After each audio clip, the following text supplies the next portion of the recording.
Hello, everyone. I'm Michael Serapio. Well, even with a 30-day pause from those promised U.S. tariffs, Canadian officials are moving forward with plans to diversify the country's economy, and it begins right here at home with working to bring down interprovincial trade barriers. It would allow people and products to move more easily east and west rather than just north and south. The Prime Minister meeting with premiers today to address that very matter, and up for discussion, recommendations that come out of an urgent meeting of federal and provincial territorial trade ministers. That includes cutting red tape and not requiring different regulations and accreditation for workers who come from different jurisdictions. We're going to put on the table the removal of exceptions in the area of procurement so that we don't have as many restrictions relating to who can compete for federal contracts. We're going to put on the table financial services, because right now there's intense duplication between the federal government rules and provincial and territorial regulation. So you're going to see these barriers coming down, and there is no need for legislation in order for that to happen. And Minister Anand says those barriers could be gone in 30 days.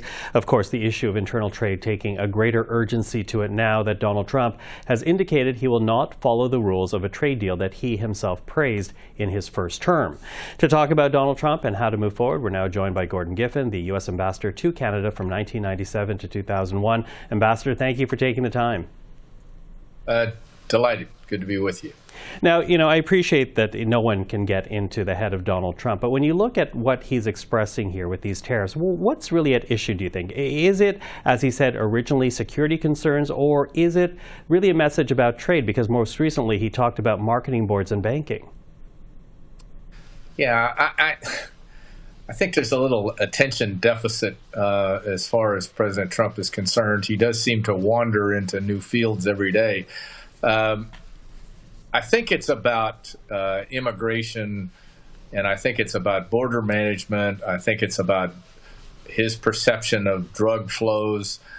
I don't think it's fundamentally about trade, and I as a consequence, believe that the use of tariffs is not appropriate and out of line for purposes of discussing how we manage our border. Purposes of managing the border. So how should Canada approach this issue? Because while it might be the border, as you say, and Canada has unveiled a suite of reactions to it, it will have a massive economic impact on this country if those 25% tariffs actually do happen in roughly 30 days from now. Yeah.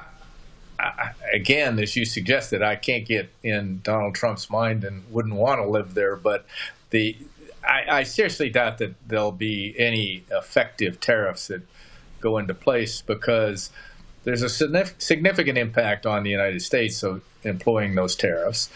And hopefully there are some advisors around President Trump that talk to him about whether or not it's appropriate to use tariffs, whether under the terms of the new USMCA or just based on bilateral relations with Canada. It's a bad step. If there are issues about immigration, migration, drug flow, the concern that some say, I have no idea whether it's true, that there are people in the illicit drug business that are now migrating into Canada. If that's a legitimate concern, let's talk to Canada about it and put away the tariff club.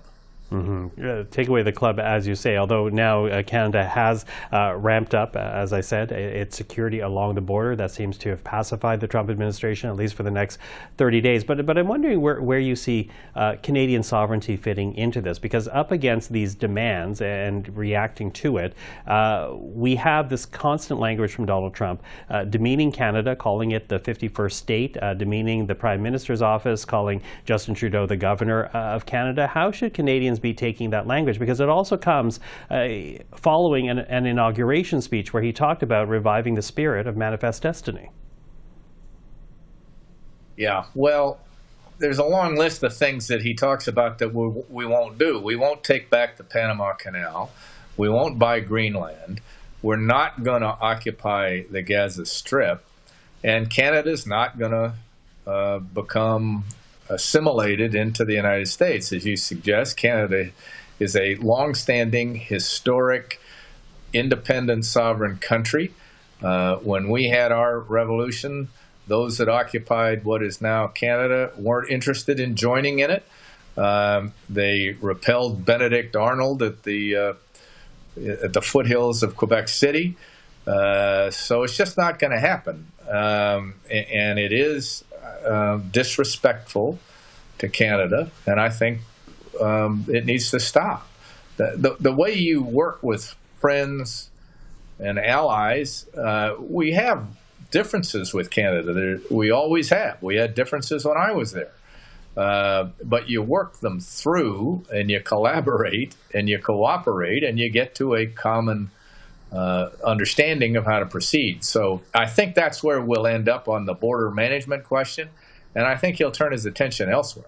Mm-hmm. Well, of course, yesterday he also started making musings about Gaza, and before that about the EU and Germany. But, we are, though, at this unprecedented moment in Canada-U.S. relations. We're seeing Canadians canceling vacation plans to the United States, whether that is to have fun, see friends or family.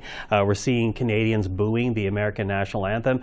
And there is this feeling that things are changing between our two countries. In fact, there's a sentiment that was shared today by a Liberal leadership hopeful, Mark Carney. Take a listen to what he had to say about this moment in Canada-U.S. relations. Now we face a very different world to one we've known all our lives.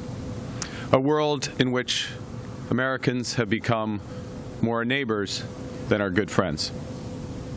And it can feel bewildering at first, but if we take control, it will be empowering. Now, as I said, Mr. Carney is not a government minister. He speaks for no one other than someone who's trying to become the Liberal leader. But there is this sentiment in this country that things have changed very quickly between Canada and the United States. I'm wondering how you're feeling about this, whether or not you're concerned that Canadians are viewing Americans perhaps now more than neighbors rather than our friends. Well, I am concerned because there's been a long-standing fabric in our relationship.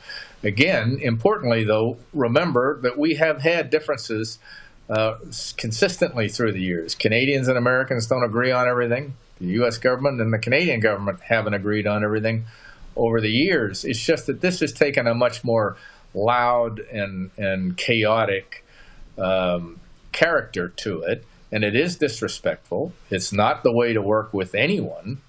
And I don't blame Canadians for standing back and saying, this is not something we can accept.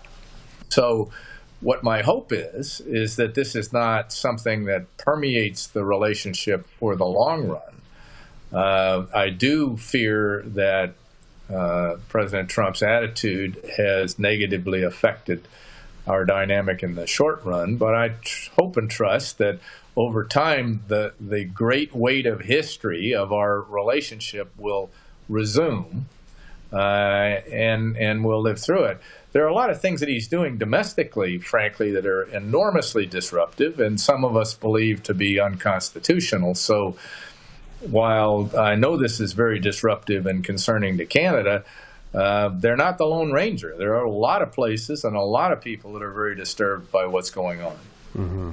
Well, an important context there. So what advice would you give to Canadian officials, to the Canadian people, about how to move forward with this White House? Donald Trump will be there for another 4 years. Yeah, I think so far that Canada and the Canadian government have done a good job. I think leaders, whether they're in the opposition or seeking the Liberal leadership, are doing a good job of being resolute in their Canadian perspective. One, sovereign country, don't tell us what to do. Two, we will cooperate with the United States where it's in our interests and where it makes sense. We're not here to, somehow be at your beck and call. And keep in mind, importantly, that Canada has some important cards in their hand, euphemistically, as if we were playing poker. There are a number of assets on Canada's side of the ledger that are of value to the United States in our trading relationship. Many of them are natural resources. And the United States has to be cognizant of that. We shouldn't have to, compare what parts of the United States are important to Canada and vice versa, because it ought to just work out. And of course, automobile manufacturing is so integrated between the two countries, you can't separate it. You can't tariff, a carburetor as it crosses the Ambassador Bridge 4 times. So there's some silliness to what's being articulated in Washington. So stand up for yourselves as you are. Recognize that you've got power and strength in your arguments, and we'll just see where it plays out. But I suspect at the end of the so-called 30 days that this will pass. Okay.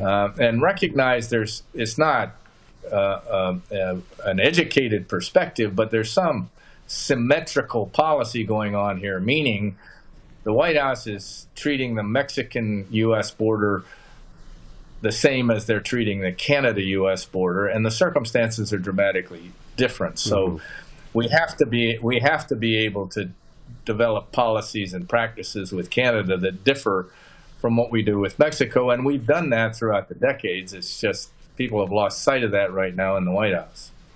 Well, we continue to watch the situation. Ambassador Giffin, appreciate the time this evening. Thank you. Good to be with you.